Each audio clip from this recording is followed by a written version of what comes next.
Teithio dros ei llwybrau a thai meddwl hyd. Tir oedd ein dewinoedd ar gan yn un ar gwynt yr ori.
Y carneddau, gam wrth gam.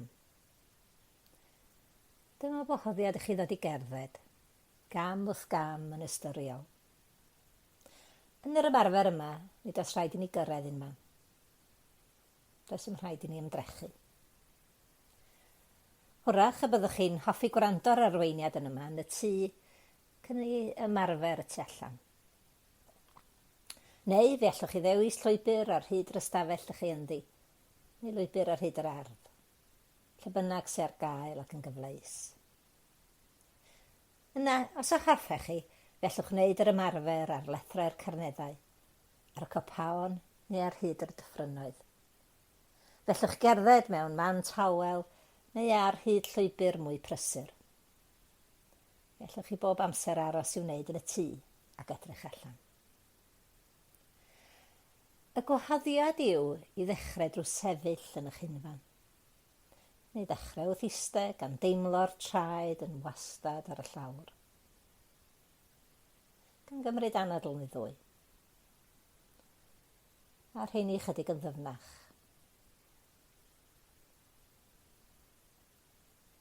Synhwyrau pwysau eich corff yn eich traed.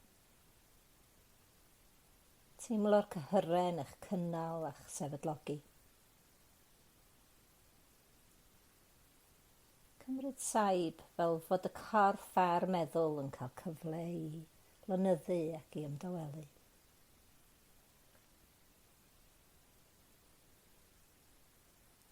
Gallwch dwylo chi fod yn lle bynnag sydd fwyaf cyfforddus. O'r eich gadael iddyn nhw orffwys yn esmwyth o'ch ochrau. Neu mi allan nhw fod ymhleth o'ch blaen, neu tu ôl i chi.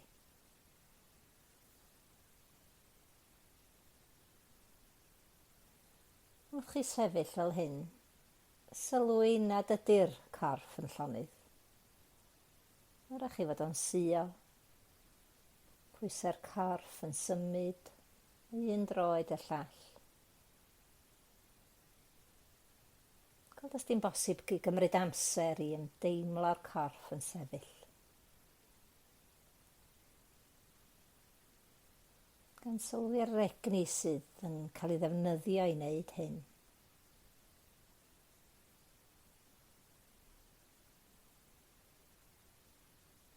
Gallwn ni sefyll fel coeden, yn traed yn ein gwreiddio i'r ddaear, fod y corff yn suo.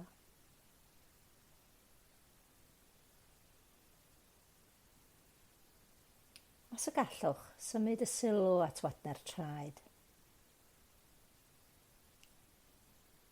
Gan sylwi lle mae'r pwysau'n gorwedd yn y traed. Ych bod o ymlaen y traed, y sodlau, bysedd a bodiau'r traed. Oes yna ran o'r corff sydd ddim yn cyffwrdd y llawr?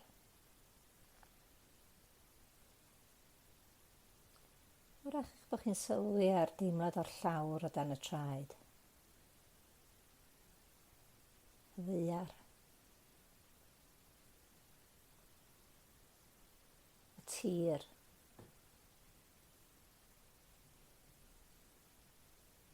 Y wlad.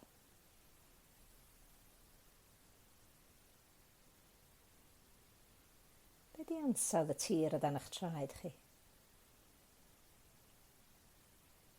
Os ydych chi yn y tir a'ch sylwi ar deimlad o ddarn meddal o garped neu rug. Neu wrach fod y llawr yn galed wrth i chi sefyll ar lawr sy'n coed neu yn lechen.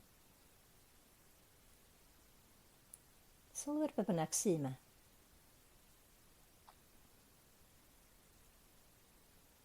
Mellwch chi ddewis gwisgo sgidiau neu mynd yn droednaeth. A mellwch chi chwarae efo agor a cau y llygyd. Wrth i ni sylwi ar yr ymdeimlad sydd yn codi yn y traed.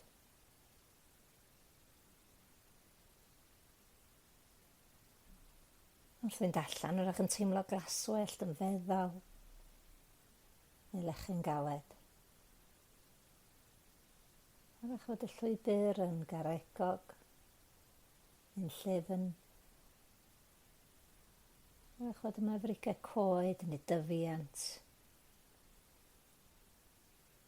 Wrach eich bod chi'n teimlo gryg o dan eich traed neu'n ymwybodol o bigau'r eithin.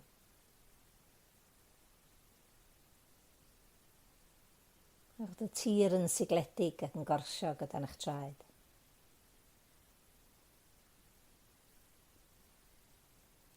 Cyfan sydd angen ydi sylwi ar y teimlad o sefyll.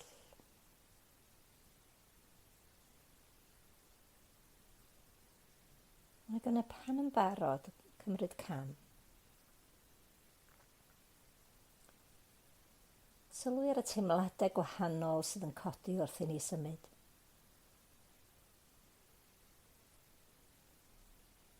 Wrach yn sylwi ar y teimladau yn y traed, yn y coesau, a drwy'r corff i gyd wrth i ni newid yn osgo. Sylwi ar hyn fel tasen ni'n gwneud y symudiad yma am y tro cyntaf. Sut ydy'r cam yma?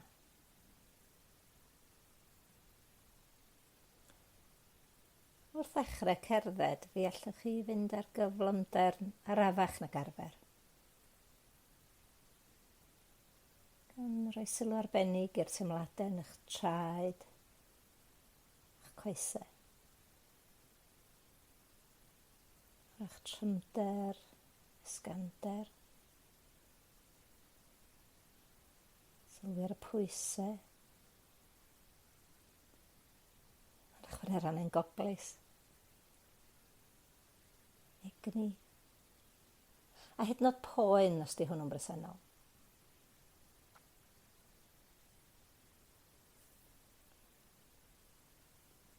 Wrth i ni ddod i gerdded fel hyn, dyn ni'n rhoi cyfle i dalu synhw yn fanwl i'r hyn dyn ni'n wneud yn automatig fel arfer. A gall hyn deimlo digon od ar y dechrau, ond wrth i ni arafu a thalu sylw, dyn ni'n dod â'r ffocws i mewn i'r presennol fel gymau o.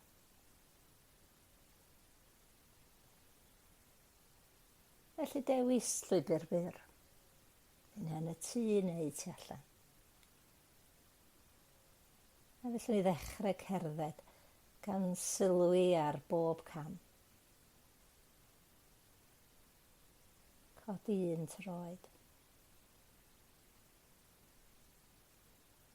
Symud y droed ychydig ymlaen o'r man lle ydych chi'n sefyll. A gosod y droed i lawr. Symud pwysau'r corff i'r goes flaen wrth i'r sawdl gefn godi. A'r cylch yn parhau wrth i ni godi'r droed ôl oddi ar y llawr a sylwi ar honno wrth iddi symud ymlaen a glanio'n wastad ar y llawr. Teimlo'r symudiad yn y corff wrth i'r pwysau symud o un droed y llall.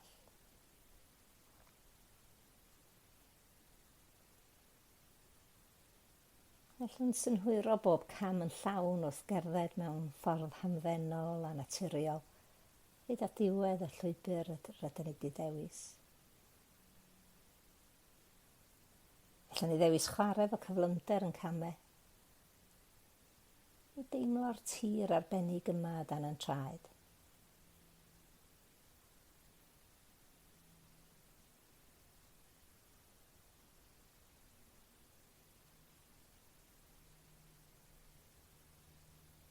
Gadael i'r cylch barhau. Gam wrth gam.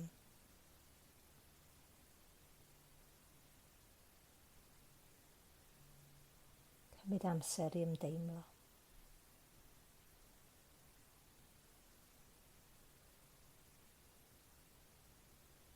Ac wrth i ni gyrraedd pen y llwybr byr yma, yna oedi am eiliad. Teimlo fel mae'r corff cyfan yn sefyll. Gan ganiatáu'r synhwyrau gyd fod yn effro.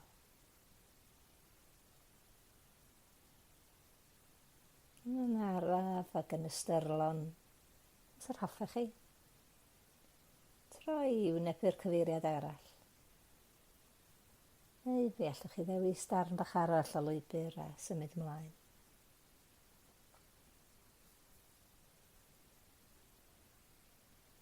Wrth i ni gerdded, mi allwn ni ganolbwyntio ar sylw'n fwy manwl ar deimladau rydyn ni fel arfer yn cymryd ganiataol.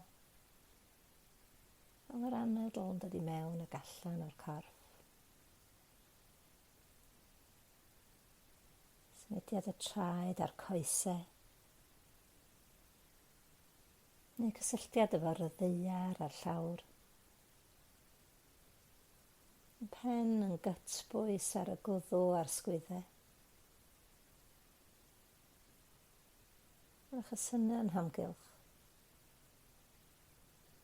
Neu'r sŵn mae'r corff yn ei wneud tra dyn ni'n cerdded.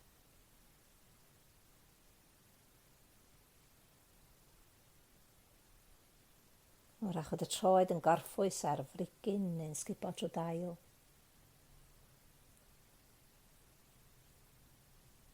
Ac sylwi ar hyn mae'r llygyd yn gorffwys arno, wrth ni ganolbwyntio ar y byd o'n blaenau. Neu allwch chi ddewis a edrych i lawr, neu i fyny. Cymryd amser i sylwi ar hyn, a deimladau sy'n codi.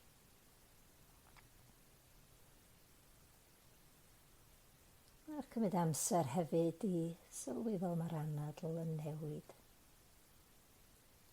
Newid wrth i ni gerdded.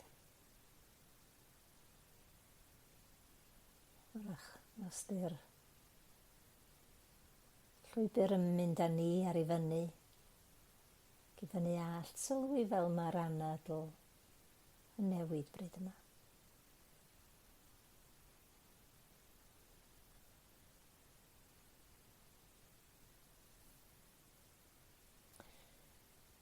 Ac wrth i ni gerdded, mae'n hollol naturiol i'r meddwl grwydro. Ac os da ni'n gallu sylwi ar hyn, allwn ni gymryd saib i sylwi ar beth sy'n denu'r meddwl ar hyn o bryd. Wrach, nodi'n syml bod ni'n meddwl, neu hyd yn oed enwi lle mae'r meddwl di crwydro. Wrach, bod ni'n cynllunio, yn poeni, beirniadu'n breuddwydio. Ac yn ein gorau gallwn ni'n garedig a thyner, tywys y sylw nôl at ymdeimlo'r cam nesaf.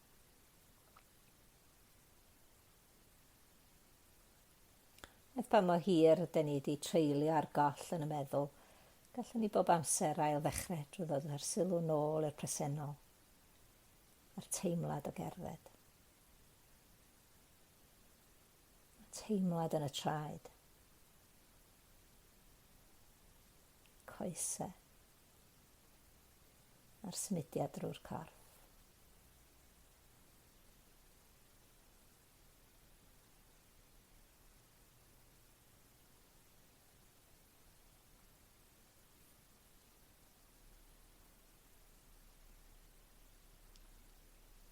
Cyn i gymryd cam arall, mi allwn ni oedi i lonyddu a gwreiddio. A mi allwn ni wneud hyn o bryd i'w gilydd yn ystod yr amser dyn ni'n cerdded. Ac os ydy o'n helpu, gallwn ni hyd yn oed gau yn llygyd yn dyner yng nghanol y saib, rhan sefyll. Sylwi ar symudiad yr anadl sydd bynnag mae o. A dod yn ôl i sefyll fel coeden. I ddod yn ôl at yn coed.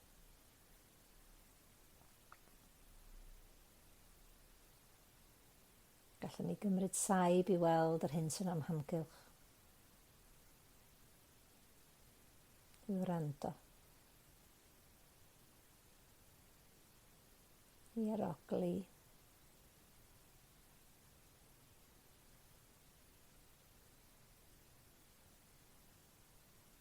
I ymdeimlo bob cam.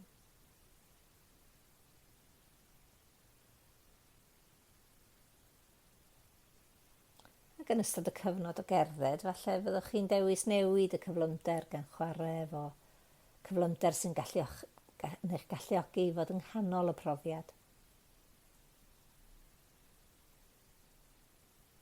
Trwy gerdded fel hyn, allwch chi symud yn ôl ag ymlaen ar hyd y llwybr. Gan ddarganfod nad ydych chi'n mynd i unman mewn gwirionedd. Ond eich bod chi'n cyrraedd dro ar ôl tro i'r fan yma fel y gymau o.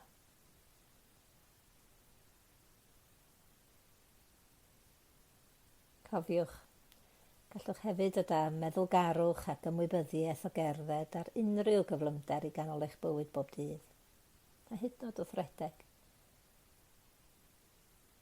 Mewn gwirionedd, dros amser gallwch chi ddod ar un faint o ymwybyddiaeth i unrhyw weithgaredd.